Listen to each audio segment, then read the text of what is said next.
여러분 한 주간도 잘 지내셨습니까? 이제 정말로 이제 가을이 된 것 같습니다. 아침 저녁으로 제법 산산하기도 하고 낮 기온도 많이 떨어졌습니다. 그동안 더위 때문에 많이 고생들 하셨습니다. 이제 우리는 두 달 동안 나는 누구인가라는 대주제 그리스도인의 정체성에 대해서 그 말씀을 나눴습니다. 나는 하나님의 피조물입니다. 하나님의 피조물이면 하나님께 의존하며 또 하나님의 말씀에 순종할 책임이 있다고 말씀드렸습니다. 나는 그리스도 안에 있습니다. 나는 더 이상 저주받은 아담 안에 있지 않습니다. 나는 그리스도 안에 있으며 그리스도와 성령의 능력으로 우리는 거듭났습니다. 그리고 하나님의 자녀로 새롭게 태어났습니다. 나는 의롭게 되었습니다. 공의로우신 하나님이 여러분들의 장부에서 죄를 다 모두 지워버렸습니다. 그리고 그리스도의 의로 내 안에 채워졌습니다. 나는 하나님의 양자입니다. 이제 하나님의 양자가 되었기에 하나님을 아버지라 부르게 됩니다. 그리고 하나님이 아버지시면 하나님의 기업을 상속받게 되었습니다. 나는 새로운 피조물이 되었습니다. 하나님께서 우리 마음에 새 영을 부어주셔서 하나님께서 우리의 마음을 바꾸시고 또한 성령의 감동으로 하나님께 순종할 수 있게 되었습니다. 나는 성도입니다. 성도는 하나님의 소유이며 그리스도 안에서 성령의 사역으로 거룩하게 되어져 갑니다. 나는 그리스도의 종입니다. 우리는 하나님으로부터 부르심을 받은 그리스도의 종입니다. 그리스도의 종이라는 것은 그리스도의 소유이고 그리스도를 섬기는 자입니다. 이렇게 그리스도인으로서 그리스도 안에서의 정체성, 자긍심을 갖는 것은 대단히 중요합니다. 그리스도 안에서 우리의 참 정체성을 깨달으려고 할 때 붙잡고 또 실험해야 할 하나의 진리가 더 남아 있습니다. 그리스도 안에 있는 우리와 일상에서 보는 우리 사이에 분명히 긴장이 존재합니다. 쉽게 말씀드리면 교회 안에서 내가 성도고 또 어떤 직분을 가지고 있는 모습과 그리고 세상 속에서 살아가는 우리의 모습에는 차이가 있다는 것입니다. 그에 대한 어떤 긴장과 또 고민과 갈등들이 있습니다. 사도 바울은 그리스도를 더 알고 더 닮기를 원하는 마음에서 다음과 같이 말했습니다. 빌립보서 3장 12절 오늘 본문 말씀입니다. 내가 이미 얻었다 함도 아니요 온전히 이루었다 함도 아니라 오직 내가 그리스도 예수께 잡힌 바 된 그것을 잡으려고 달려가노라.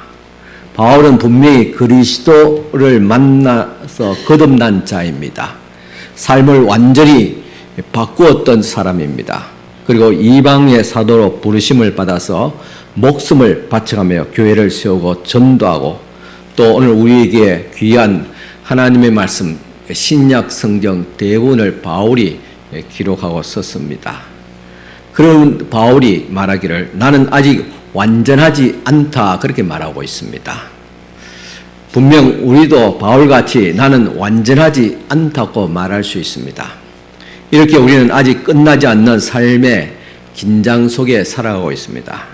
우리는 오순절 성령 강림과 그리고 예수 그리스도의 재림 사이 시대에 살고 있습니다. 이런 우리의 모습을 신학자들은 이미 그러나 아직이라고 표현합니다. 이미 우리는 구원을 받았으나 아직 완성되지 않았다는 말입니다. 따라서 그리스도 안에 있는 우리지만은 세상 속에서 살아갈 때 온전하지 못한 우리의 모습 사이에서 긴장이 분명히 존재하고 있습니다. 이것은 어떤 외식이라든가 또 아니면 어떤 우리가 문제가 있다는 그런 의미가 아닙니다. 우리는 그리스도 안에서 하나님 앞에 완전히 의로운 사람으로 서 있지만은 우리가 일상 속에서 아직 남아있는 죄를 많이 보게 됩니다. 우리는 그리스도 안에서 하나님의 양자이지만은 일상생활 때로는 하나님 없는 자 같이 고와 같이 지낼 때도 있다는 것입니다. 우리는 그리스도 안에서 새로운 피조물이지만은 항상 옛것은 지나갔다고 그렇게 보이지는 않습니다. 아직도 우리 가운데는 옛 모습이 여전히 남아 있습니다. 이런 것을 어떻게 설명해야 될 것인가 라는 것입니다. 그래서 우리가 그리스도 안에서 누구인지를 더 깊이 깨달으려면 일상에서 나타난 우리와 그리고 그리스도 안에 있는 우리가 다른 데서 오는 긴장 속에서 사는 이런 법을, 이 상황을 이해하고 그 상황 속에서 사는 법을 배워야 한다는 말입니다. 바울은 이 긴장을 오히려 크게 기뻐했던 것으로 보입니다. 나는 로마서의 말씀은 난 그리스도 안에 있지만은 여전히 육체 안에 있다. 육체의 소욕은 나를 계속 육체의 소욕, 죄 가운데로 이끌지만 성령은 또한 우리를 의로 이끌고 있다. 이 두 사이에서 나는 어찌할 수 없이 지금 이와 같이 긴장 속에 있다. 그렇게 표현을 했습니다. 자신의 이런 불안전함을 그 자체를 기뻐하는 것은 아닙니다. 바울은 자신과 그리스도 안에서 있는 자기 자신을 비교하면서 이런 불완전함에서 오는 유익을 바라보면서 기뻐했다는 것입니다. 그는 자신의 여정한 불완전함이 하나님의 은혜를 더 크게 보고 하나님께 계속 의존하는 것을 보았습니다. 그러니까 우리의 불완전함의 유익이란 무엇이냐? 우리가 아직도 불완전하기 때문에 온전하신 주님께 계속 의존해 있어야 된다는 거예요. 끊임없이 우리는 그리스도 안으로 들어가야 된다는 말이에요. 끊임없이 주님과의 관계를 맺고 살아가야 된다는 거예요. 이것이 불완전함이 주는 유익이라는 것입니다. 이런 상황을 긴장 속에 있음에도 불구하고 바울은 기뻐하노라. 왜냐? 나의 불완전함을 통해서 내가 그리스도께 계속 존속하고 그분과의 관계를 유지하기 때문이다. 그렇게 고백을 했던 것입니다. 그는 자신의 여전한 불완전함이 하나님의 은혜를 더 크게 보고 하나님께 의존하는 것을 바라보면서 고린도전서 15장 9절 10절 이렇게 고백하고 있습니다. 나는 사도 중에 가장 작은 자라. 나는 하나님의 교회를 박해하였으므로 사도라 칭함받기를 감당하지 못할 자니라. 그러나 내가 나 된 것은 하나님의 은혜로 된 것이니 내게 주신 그의 은혜가 헛되지 아니하여 내가 모든 사도보다 더 많이 수고하였으나 내가 한 것이 아니요 오직 나와 함께 하신 하나님의 은혜로다 하겠습니다. 나의 나 된 것, 교회를 예전에 핍박하고 그리스도의 대적이 된 내가 그리스도께 부름을 받고 하나님의 은혜로 하나님의 자녀가 된 것은 하나님의 은혜란 감당치 못할 하나님의 은혜라 그렇게 고백했습니다. 저는 믿습니다. 날마다 새벽마다 기도합니다.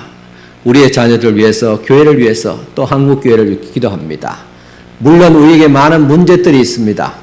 그럼에도 불구하고 하나님의 은혜가 더 큼을, 하나님의 은혜 가운데서 우리 능히 하나님의 사람으로 날마다 새롭게 되어가는 가능성이 있습니다. 그래서 그 누구도 우리는 포기하지 않습니다. 하나님의 은혜로 잘 될 수 있습니다. 하나님의 자녀답게 살아갈 수 있기 때문에 희망을 가지고 끊임없이 기도합니다. 고린도전서 15장 9절 10절 말씀, 이 말씀을 풀자면 이렇게 말할 것입니다. 나는 사도 될 자격이 없지만은 하나님의 은혜로 사도가 되었다는 고백입니다. 우리는 성도 될 자격이 없지만은 하나님의 은혜로 되었다는 이 인식으로 말미암아 오히려 우리의 불완전함을 기뻐하게 됩니다. 바울은 에베소서에서도 이렇게 썼습니다. 에베소서 3장 8절에 모든 성도 중에 지극히 작은 자보다 더 작은 나에게 이 은혜를 주신 것은 측량할 수 없는 그리스도의 풍성함을 이방인에게 전하게 하시고 계십니다. 이 은혜를 받은 것은 말할 수 없는 하나님의 은혜를 믿지 않는 사람에게 전하기 위해서 내게 먼저 은혜를 주셨다 그랬습니다. 그래서 우리는 그리스도께 은혜 받은 자입니다. 죽을 죄인이 살아났고 소망이 없는 사람이 이제는 소망을 가지게 되고 죽으면 아무것도 없는 그대로 망하는 그대로 지옥불에 던져질 우리를 주님께서 건져주시고 택하여 주시고 거룩하게 하시고 하나님의 나라를 기업얻고 영생을 얻게 하였으니 이 은혜를 우리가 어떻게 감당할 수 있겠습니까? 감당할 수 없는 이 엄청난 하나님의 은혜를 주신 것은 아직도 이 은혜를 받지 못한 사람에게 이 은혜를 전하게 하기 위함이다 하겠습니다. 우리는 전도, 지금 다음 주에 전도 발대식을 합니다. 왜 해야 되느냐? 목사님, 해마다 이렇게 힘들게 해야 됩니까? 어떻게 전도 대상자를 부담스럽게 적어서 올려야 됩니까? 아무리 눈따고 봐도 전도할 사람이 주변에 없는데요. 변명하지 마십시오. 내가 그 사람을 예수 믿기는 할 수 없을지 모르겠지만은 내 주위에 건질진 수없이 많습니다. 5명이 아니라 50명, 500명도 되지요. 나와 연루된 사람들. 그 많은 사람 중에서 그래도 내가 급하게 전도하고 가능성 있는 사람 5명만, 5명 적지만 5명만 적어 올리자는 것입니다. 교만하지 마십시오. 내가 5명 올린다 해서 그 사람 다 오는 거 아닙니다. 기대하지만은, 그러나 내가 그 사람을 위해서 기도할 수 있습니다. 기도해야 합니다. 아이도 참여하신 분은 다음 주에 꼭 올리세요. 그래서 우리 주님 앞에 봉헌식을 해야 됩니다. 왜 전도해야 되느냐? 내가 받은 은혜가 엄청나기 때문에 주님께서 나를 먼저 은혜를 주신 것은 또 다른 사람에게 이 은혜를 전하기 위해서 나를 먼저 불렀다는 사실을 명심하시기 바랍니다. 내게 주신 하나님의 은혜를 흘러가야 됩니다. 받은 감사는 또 다른 사람의 감사가 되어야 됩니다. 그것이 진정 감사입니다. 그런데 내가 받은 은혜, 내가 가운데서 멈춰버리면 어떻게 됩니까? 시냇물은 계속 흘러가야 됩니다. 그래서 큰 강물을 이루고 큰 바다가 됩니다. 큰 역사를 이루게 됩니다. 그러나 그 시냇물이 고이게 되면 어떻게 됩니까? 흘러가는 물이 고이면 어떻게 돼요? 황조가 나고 적조가 나고 이렇게 그 물이 썩어버립니다. 받은 은혜를 내가 전하지 않으면 내 마음에서 신앙이, 내 믿음이 썩어간다는 사실입니다. 우리의 신앙이 건강을 위해서 받은 은혜 전해야 됩니다. 또 주님께서 주신 사명이기 때문에 은혜를 전하게 하기 위해서 나를 불렀다는 바울의 사명같이 우리도 주의 복음을 전하고 전도해야 될 사명이 있다는 사실입니다. 그리고 바울은 마침내 삶이 끝날 무렵에 이렇게 또 말할 수 있었습니다. 디모데전서 1장 15절 그리스도 예수께서 죄인을 구원하시려고 세상에 임하셨다 하였도다. 죄인 중에 내가 귀했으니라 하겠습니다. 바울은 자신을 사도 가운데서 가장 작은 자로 볼 뿐만 아니라 하나님의 모든 백성 가운데서도 가장 작은 자로 보았고 뿐만 아니라 자신은 죄인 중에서 중죄인이라 그렇게 고백했습니다. 그러나 바울이 자신을 이렇게 본 것은 자기 자신은 누구인지와 그리고 그리스도 안에서의 자신이 누구인지를 분명하게 비교하기 위함이었습니다. 나는 죄인 중에 괴수고 사도 중에 가장 작은 자다. 이것이 나의 모습이었습니다. 그러나 그리스도 안에서는 달라졌습니다. 그리스도 안에서는 위대한 자입니다. 하나님의 거룩한 백성이 되었습니다. 우리가 그리스도 안에서 누구인지를 더 깊이 깨달으려면 우리 자신이 누구인지를 열린 마음으로 정직하게 보아야 됩니다. 우리는 아직 완전하지 않으며 여전히 날마다 생각과 말과 행동과 동기로 죄를 짓습니다. 사실 어떤 날은 비참하게 죄를 지을 때도 있습니다. 우리가 내 자신의 마음을 들여다보면 자신이 좋게 느낄 이유를 자기 안에서 찾으려고 애쓰는 그런 경향들이 있습니다. 나는 좀 더 선한 사람이다. 내가 좀 더 착하고 선하게 살려고 난 지금 부단히 노력하고 있는 사람이다. 그렇게 자기 의를 스스로 자신이 만들어갑니다. 이런 노력에 의해서 비판하지 않습니다. 우리는 선하고 경건한 삶을 살기 노력해야 함을 맞습니다. 그러나 이런 노력들이 그리스도 안이 아니라 그리스도 밖에서 이루어진 노력이라면 이것은 그리스도로부터 멀어지려고 하는 그런 짓이고 또 교만한 죄악의 본성이라는 사실입니다. 우리는 자신의 성취를 토대로 자신의 힘으로 우리의 자존감을 세우려고 합니다.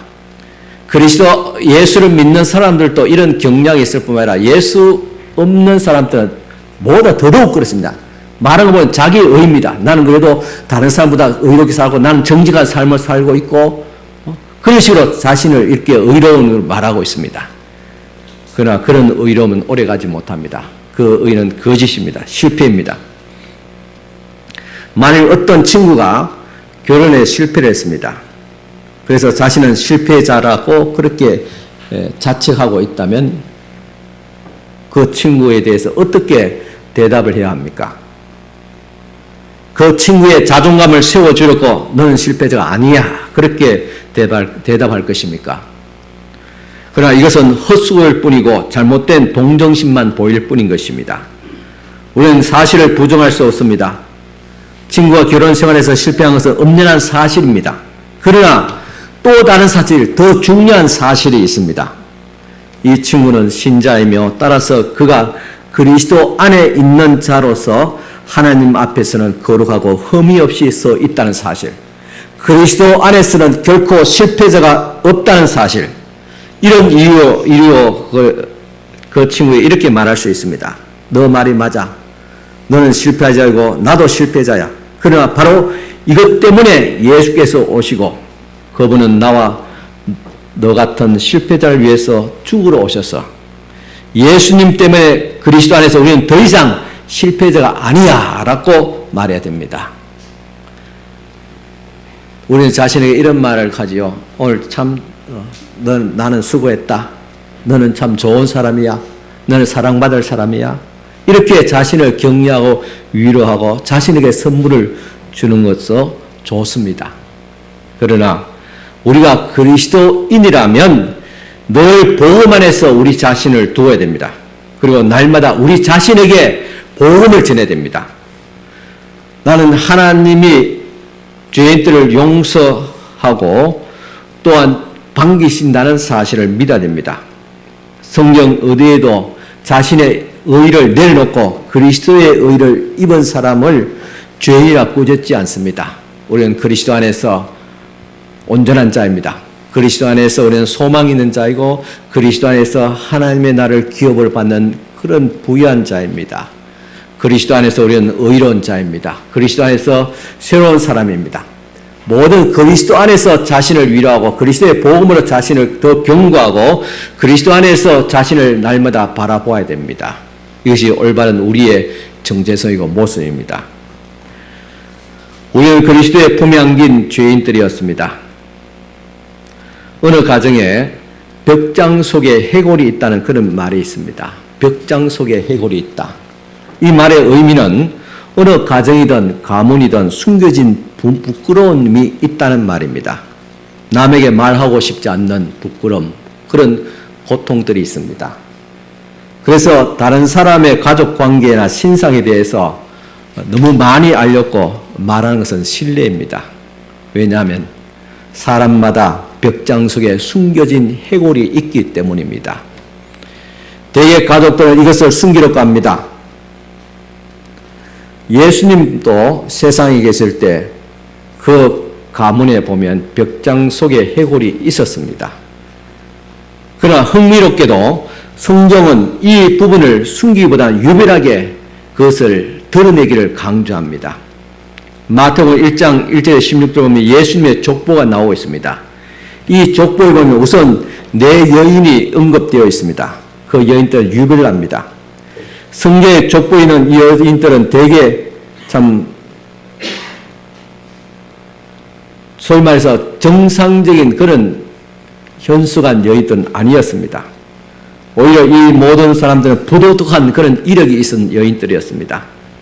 마태복음 1장 3절에 다말은 유다의 며느리였는데 창녀로 변장해서 유다와 근친상간을 저질렀습니다. 마태복음 1장 5절에 라합은 분명히 여리고성의 창녀였습니다. 마태복음 1장 5절에 또 룻은 정숙한 여자였지만 모압 사람이었습니다. 이 모압 족속의 조상은 어떤 사람입니까? 만취한 아버지 롯과 그의 딸 사이에서 일어난 근친상간에서 비롯된 후손들이었습니다. 나중에 이스라엘이 광야에 있을 때 모압 여자들이 이스라엘 남자들과 부도덕한 짓을 저질렀습니다. 마태복음 1장 6절에 다윗의 부하인 아내이고 부하의 아내인 바세바는 다윗과 간음을 했습니다. 물론 다윗이 먼저 유혹했습니다. 예수님의 족보에 나오는 남자들 가운데 셋도 그렇게 선뜻 좋아 보이지 않습니다. 누가복음 1장 33절에 보면 야곱인데 야곱은 사기꾼이었으나 천사가 마리아에게 말하기를 예수가 영원히 야곱의 집을 왕으로 다스릴 것이라고 했습니다. 요한계시록 5장 5절에 보면 유다는 부도덕한 남자였으나 예수님은 이 유대 지파의 사자라고 그렇게 불리우고 있습니다. 누가복음 1장 32절에 보면 다윗은 바세바와 간음했고 그녀의 남편을 죽음으로 내몰았습니다. 그렇지만 천사 가브리엘은 주 하나님께서 그 조상 다윗의 왕위를 그에게 즉 예수에게 주시리라고 예언을 했습니다. 이처럼 예수님의 족보에는 벽장 속의 해골들이 많았습니다. 그런데 마태는 성령의 거룩한 인도를 따라 서면서 이것을 주저없이 드러내고 있습니다. 언급하고 있습니다. 사실 마태는 힘껏 그렇게 우리에게 알려주고 있는 것 같이 보여집니다. 무슨 일이 벌어지고 있는가? 성령께서 이러한 벽장 속의 해골을 통해서 우리에게 무엇을 말씀하고 있습니까? 그것은 예수님은 죄인들과 하나가 되셨고 죄인들을 이해하셨다는 의미입니다.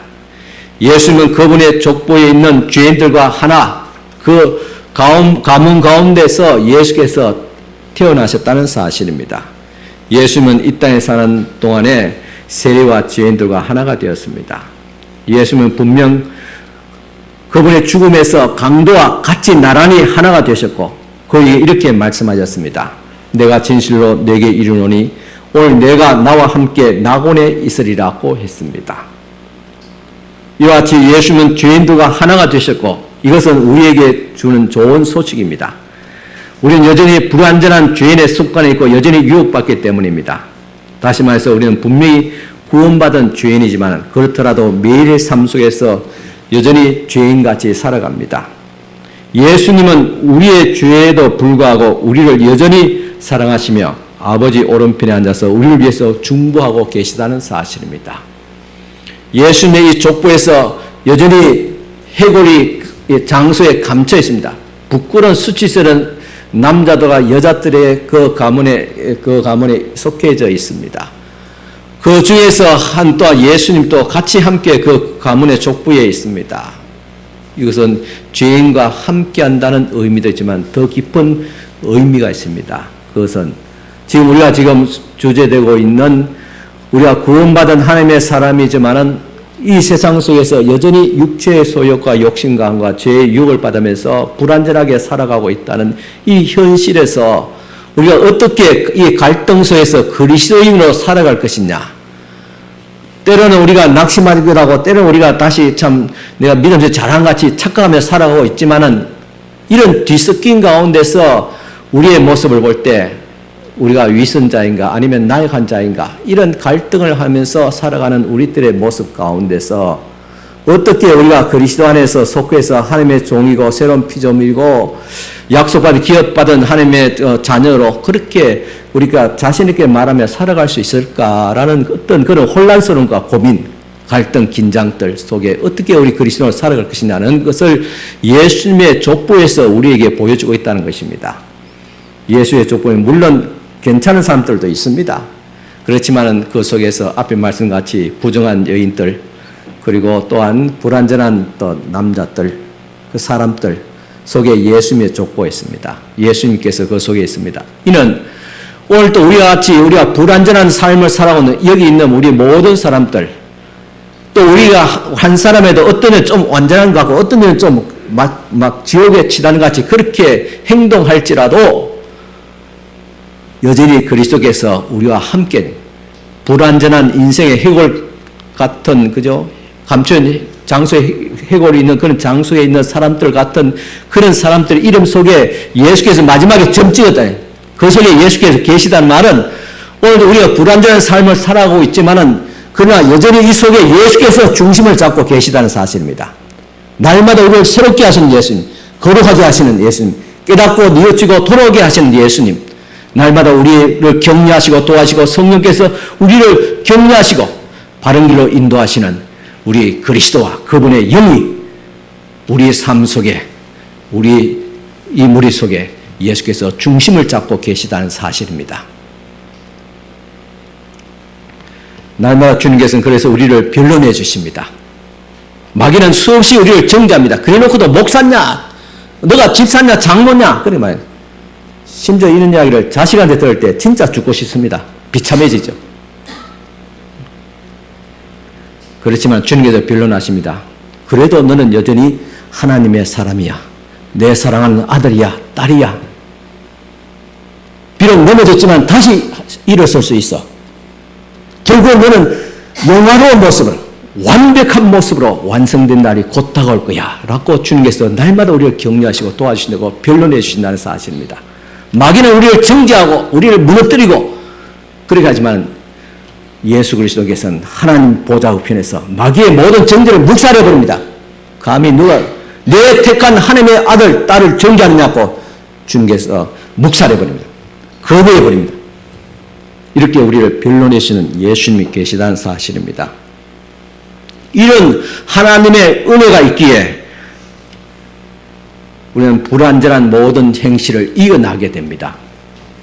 우리가 매일 주야 서하다 보면 그리스도 안에서 은혜로 용서받은 자신보다는 자신의 의로운 행동을 토대로 자신이 하나님 앞에 받아들여질지 끊임없이 불안에 내몰리게 됩니다. 죄와 싸우면서도 하나님의 은혜를 더 크게 생각하고 의지해야 되는데 내 자신의 이 불완전한 상황에서 내가 의롭게 그래 완전한 삶을 살고 주님께서 보시기 아름다운 삶을 살아야지 그렇게 노력하면 그건 좋습니다. 그렇게 노력하면서 왜 또 불안해하냐? 그것은 하나님의 의가 아니라 자신의 노력과 자신의 의로움에 지금도 아직도 거기에 매여 있기 때문에 불안한 거예요. 그래 죄의식을 가지게 됩니다. 이렇게 끊임없이 불안으로 내몰리게 된다는 말입니다. 오늘 좋은 날 우리는 알람이 울리자마자 일어나서 기도로 하루를 시작합니다. 하루 일정은 대체로 바른 방향으로 흘러가고 우리는 심각한 죄의 문제와 마주하지 않습니다. 그야말로 거룩하고 좋은 날입니다. 나쁜 날은 이와 반대입니다. 우리는 늦잠을 자고 경건의 시간을 먹었으며 그래서 그런지 힘겨운 하루를 보냅니다. 온종일 죄악에 된 생각들 그리고 분노와 질투와 좌절과 정욕과 싸우면서 마치 폐잔병같이 그렇게 하루를 보내고 맙니다. 여러분, 이 두 가지의 경우에 여러분 또는 어느 날에 그리스도 안에서 사셨다고 생각합니까? 믿음으로 격려한 날은 그리스도 안에 살았습니까? 그리스도와 상관없이 어떤 실패하고 죄를 짓고 그리고 온종일 죄악된 생각 가운데서 몸부림쳤던 그날은 그리스도 밖에 있었습니까? 우리 쉽게 그렇게 생각합니다. 오늘 내가 그래도 그리스도 안에 있었기 때문에 믿음으로 살고 경건하게 살았지. 오늘 하루 잘 살았어. 그리고 어떤 날은 정반대 날은 이와 같이 참 나는 실패자야. 오늘 하루는 그리스도 밖에서 사는 것 같아. 그래서 내 실패자로 이렇게 자책하고 있지. 그렇게 말합니다. 이 질문에 대한 여러분의 대답에서 여러분들이 행위로 살고 있는지 아니면 복음으로 은혜로 살고 있는지를 드러내게 됩니다. 여러분들이 경건하게 살은 날은 그리스도 안에 있었고 그렇지 못하는 그리스도 밖에 있다고 생각하는 사람들은 아직도 그리스도의 은혜가 아니라 나의 행위 속에 살고 있어 율법적으로 살고 있다는 것입니다. 우리는 기본적으로 자신의 행위로 살아갑니다. 하지만 여러분의 가장 나쁜 날들은 절대로 하나님의 은혜가 당신에게 닿지 못할 만큼 나쁜 날은 아닙니다. 여러분이 나쁘다고 생각하는 그 날조차도 하나님의 은혜 속에서 있다는 사실입니다.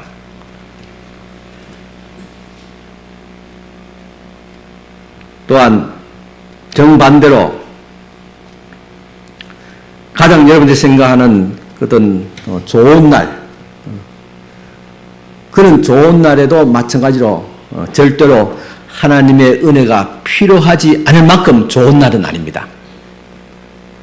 여러분 생각하는 좋은 날이든 나쁜 날이든 모두가 다 하나님의 은혜 속에 있고 그리스도 안에 있다는 사실을 기억하시기 바랍니다. 우리가 살아가는 하루하루는 오직 하나님의 은혜의 기초에서 그분과 연결되는 그리스도 안에 있는 날이고 날이 되어야 합니다. 우리는 아직도 매일 완전하지 않기 때문입니다. 하지만 어느 날 그리스도께서 재림하실 때 우리는 완전하게 변화될 것입니다. 어느 날 우리 각자는 각각 주님 앞에 서서 영원히 주님과 함께 할 것입니다. 그러기에 우리는 기대와 소망을 품고 그 날을 기다리고 있습니다. 그때까지는 그리스도와 연합되었기 때문에 정죄받지는 않지만은 우리는 여전히 우리 안에 활동하는 죄와 싸우고 있습니다. 육체의 소욕과 부단히 날마다 싸우면서 긴장 속에 살아가고 있습니다. 왜냐하면 내 자신이 아직도 완전하지 않지만은 완전하지 또한 않는 사람들과 함께 살기 때문입니다. 즉 세상 속에 그리스도인으로 살아가야 하기 때문입니다. 그러므로 우리가 그리스도 안에서 누군지를 갈수록 깊이 깨달으면 우리가 아직 완전하지 않다는 이 사실을 받아들이고 죄가 우리 안에 여전히 남아있어서 고개를 쳐들고 활동하고 있다는 사실을 인정하고 받아들여야 됩니다. 왜 이것이 내 속에 있지? 그렇게 새삼스럽게 생각하고 당황하지 말아야 됩니다. 우리가 이 사실을 반드시 받아들여야 하는 이유가 있습니다. 그것은 우리의 자존감을 높여줄 무엇인가를 여전히 우리 속에서 찾아놓고 애쓴다면, 쉽게 말하면 내가 열심히 노력해서 내가 의로운 사람이고 법물제일계 장로 권사답게 목사답게 내가 살아가고 부단히 뭔가 애쓰고 있다면 우리는 여전히 그리스도를 바라볼 수 없기 때문입니다. 그래서 우리가 하나님께 받아들일 수 있게 하는 그 무언가를 우리 안에서 찾겠다는 기대감을 우선 내려놔야 됩니다. 아예 벌써버려야 됩니다. 우리가 이것은 점점 거룩해지기를 갈망해서는 안 된다는 뜻은 물론 아닙니다. 노력하고 거룩한 삶을 우리가 힘써야 됩니다. 그럼에도 불구하고 우리가 거룩하게 되는 것은 우리의 노력에서 되는 것이 아니라는 사실을 인정하라는 말입니다. 우리의 삶 속에서 절대로 거룩한 진전을 보지 못하리라는 뜻도 물론 아닙니다. 난 그런 놈이야 라고 생각하며 남아있는 죄가 고개를 쳐드는 일들을 대수롭게 여기지 않게 된다는 뜻도 물론 아닙니다. 우리 속에 죄는 여전히 강합니다. 유혹도 강합니다. 이것을 대수롭지 않게 생각해서는 안 됩니다. 신약 성경의 명령은 그리스도의 성품이 우리 안에 자라도록 진심으로 노력해야 한다는 것을 암시하고 있습니다. 몇 군데 살펴보면 에베소서 4장 22절 이하 보면 우리는 옛사람을 벗고 새사람을 입어야 된다. 이것을 인식하고 날마다 그렇게 생각하며 행동해야 된다는 말입니다. 로마서 8장 13절에 우리의 몸의 행실을 죽여야 된다. 죽이기 위해서는 부단히 어떤 정신적으로 마음으로 행동으로 힘써야 되겠지요. 골로새서 3장 12절 14절은 우리는 긍휼과 자비와 겸손과 온유와 오래 참음과 사랑 같은 성품을 입어야 된다. 그 성품을 가기 위해서 내 마음을 날마다 다스려야 됩니다. 베드로전서 2장 11절 우리는 우리의 영혼을 거스러 싸우는 육체의 정욕을 제어해야 된다. 제어하기 위해서는 물론 우리가 의지적으로 힘써야 된다는 말이지요. 베드로전서 1장 5절 7절 보면 우리는 그리스도인의 모든 성품에서 자라도록 모든 노력을 다해야 된다. 노력하라 그랬습니다. 이것들은 신약 성경 전체에서 흩어져 있는 숱한 명령 중에 대표적인 몇 가지에 불과합니다. 우리가 거룩하고 그리스도를 닮은 삶을 추구하는 것이 하나님의 뜻인 것을 우리가 의심할 여지가 없습니다. 우리는 죄악된 성품을 죽이는 일과 그리스도를 담는 성품을 입는 일, 양쪽 모두에게 영적 성숙을 힘차게 추구해야 됩니다. 죄악된 성품을 죽이고 또 날마다 그리스도를 담기 위해서 말씀과 기도 가운데 경건의 훈련을 하고 이 두 가지가 다 영적 성숙을 통해 성숙을 추구하는 그런 일이란 말입니다. 해야 될 일입니다. 그러나 그렇다 할지라도 절대로 우리의 진보를 통해서 하나님께 인정받고 받아들여지고 하나님의 자녀의 자격이 획득되어지라는 생각을 해서는 안 된단 말입니다. 경건한 노력을 함에도 불구하고 해야 되지만은 그럼에도 불구하고 내 경건한 노력의 대가로 내가 하나님 앞에 거룩하고 하나님의 자녀로 인정받으리라는 그런 생각을 버려야 된단 말입니다. 왜냐하면 하나님이 우리를 받아들여주는 이상 전적으로 오직 그리스도께서 그분의 죄 없는 삶과 죄를 짊어짐을 통해서 죽음으로써 우리의 의를 이루시기 때문입니다. 나의 노력이 아니라 그리스도께서 나를 위해서 대신 죄를 짊으시고 대신 십자가에 죽으셨기 때문에, 그래서 하나님의 그 의가, 그리스도의 의가 우리 속에 들어와서 그 의를 근거로 해서 우리가 하나님 앞에 의인으로 인정받는 것이지, 나의 의로운 행동을 통해서 의롭게 된 것이 아니란 말입니다. 나는 누구인가?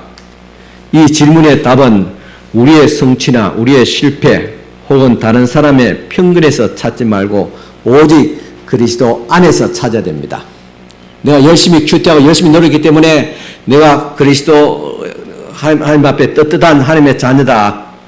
또 때는 내가 실패했기 때문에 나는 그렇지 못한 것 같다. 그렇게 좌절하지도 또한 그렇게 자만하지도 말라는 것입니다. 모든 것이 노력에 있음에도 불구하고 다 그리스도 안에서 우리의 모습을, 정체성을 찾아야 됩니다. 하나님 앞에서 우리의 대표자인 그리스도께서 우리가 절대로 살 수 없는 완전한 삶을 사셨고 우리가 마땅히 죽어야 할 죽음을 맞았었으며 이제 하나님 오른편에 앉아서 우리를 위해서 중보하십니다. 그리고 우리를 지금도 응원하고 계십니다. 어느 옛 청교도가 당신의 얼굴을 한 번 볼 때마다 당신의 칭의를 2번 보라고 했습니다. 이와 같이 우리 일상 속에서 있는 우리의 모습, 우리의 도덕심, 그죠? 그런 모습을 우리가 한 번 볼 때마다 우리는 성경 안에서 그리스도 안에서 우리에게 주어진 우리의 모습들을 2번 보라, 배나 더 보라 그렇게 말했습니다. 사람 보는 대로 갑니다. 보는 대로 행합니다. 보는 대로 되어지기 때문에 그렇습니다. 연하고 불완전한 우리의 모습을 보지 말고 의지하지 말고 그 보기보다는 또 전혀 무관심하게 안 볼 수 없지요. 그것이 내 자신의 한 모습 일부인데 보지만은 그보다도 성경에 기록된 대로 그리스도 안에서 우리에게 주어진 놀라운 은혜와 축복과 은혜의 모습들, 미래의 희망 있는 우리의 모습을 바라보라는 사실입니다. 여러분, 우리 여기 부모 안에 있고 부모 자식 안에 있습니다. 가까이 살다 보면 서로의 허물이 너무 많이 드러나지요. 이게 무슨 직분을 가지고 장로냐, 목사냐, 집사냐, 그렇게 막말할 때도 있어요. 그럼에도 불구하고 우리는 그리스도 안에 있는 모습을 봐야 됩니다. 그리스도 안에 있는 자녀의 모습을 보십시오. 그리스도 안에 있는 남편의 모습을 보십시오. 그리스도 안에 있는 아내의 모습을 보십시오. 그리스도 안에 있는 우리 성도의 모습을 보십시오. 지금 모습은 한 번만 보고 한 눈만 까고 이렇게 한 눈을 보고 그리스도 안에 있는 모습을 두 눈 부득 뜨고 보십시오. 그러면 달라질 것입니다. 여러분 희망이 있습니다. 여러분 그리스도 안에서 거룩함을 입고 약속 있는 기업을 얻은 위대한 사람입니다. 대단한 사람이에요. 오늘 여러분 한번 옆에서 한번 격려해줘. 참 대단하십니다. 웃으면서 저런도 하듯 지금 말하지 말고 진짜 정리한 마음으로 진짜 대단하십니다. 예. 이 날에 가을 이제 오랜만에 선생님 좋은 날이잖아요. 바람 쉬러 가되고 야외로 갈 수 있고 또 많은 모임도 있고 많은 그런 어떤 것들이 있지만은 그럼에도 불구하고 주님 앞에 예배 드린다는 것, 이 날을 구별해서 주님 앞에 예배 드리는 것, 우리는 소망 있는 하나님의 나라의 백성이잖아요. 장차 주실 하나님의 놀라운 기업과 축복을 바라보면서 기도하면서 이 자리에 함께 모였으니까 진짜 놀랍고 대단한 사람들이잖아요. 나는 피조물입니다. 나는 그리스도 안에 있습니다. 나는 그리스도 안에서 의롭게 되었습니다. 나는 하나님의 자녀입니다. 나는 새로운 피조물이 되었습니다. 나는 성도입니다. 나는 그리스도의 종입니다. 그리고 나는 그리스도 안에서 아직 완전하지 않습니다. 그러기에 우리는 또다시 그리스도께로 들어갑니다. 날마다 그리스도께로, 날마다 하나님께로, 날마다 주님을 의지하며 삽니다. 내가 그리스도 안에 있기에 하나님의 은혜로 나는 점점 더 거룩하여지고 하나님과 연결되어지는 참된 생명의 삶을 여러분 살아가고 있습니다. 이것이 오늘 우리의 본 모습이고 우리의 정체성입니다. 이 믿음으로 승리하시기를 축원합니다. 기도드리겠습니다. 하나님 아버지 감사합니다. 나는 아직 완전하지 않지만은 온전하신 그리스도 안에 있기에 온전을 향해서 날마다 나아감을 믿습니다. 여전히 우리 여러 가지 아버지의 기도하는 모습과 또 우리의 본 모습에서 갈등과 긴장이 존재하기도 하지만은 그럼에도 불구하고 우리는 그리스도 안에 있기에 그리스도를 믿음으로 성령의 역사와 감동하심과 하나님의 은혜를 통해서 날마다 주님을 닮아가며 날마다 주님께로 가까이 가고 날마다 온전함을 향해서 다가갈 수 있도록 인도하여 주신 하나님의 놀라신 은혜와 사랑에 감사를 드립니다. 깊이 있고 우리를 하나님의 거룩한 사람으로 온전한 사람으로 만드실 하나님의 놀라신 은혜와 축복을 인해서 인도하심과 간섭하심과 승리하심을 인하여서 주님 앞에 영광과 감사와 찬송을 드립니다. 이제 그 어느 누구도 정죄하지 않습니다. 세상의 눈으로 판단하지 않습니다. 우리 자신에게도 자각하지 않습니다. 나는 그리스도인입니다. 하나님의 자녀입니다. 그리스도 안에서 의롭게 되었으며 새로운 피조물이며 소망 있는 하나님의 기업 있는 하나님의 자녀이고 권세를 얻었습니다. 불완전하지만 그럼에도 불구하고 날마다 성령의 역사와 인도하심 가운데서 온전함을 나아갈 수 있는 그리스도께 재림하실 때 주님 앞에서 완전히 영원하게 변화될 소망 있는 하나님의 자녀인 것을 확신하며 오늘도 믿음으로 감사함으로 살아가게 하여 주시옵소서. 예수님 이름으로 축복하며 기도드리옵나이다. 아멘.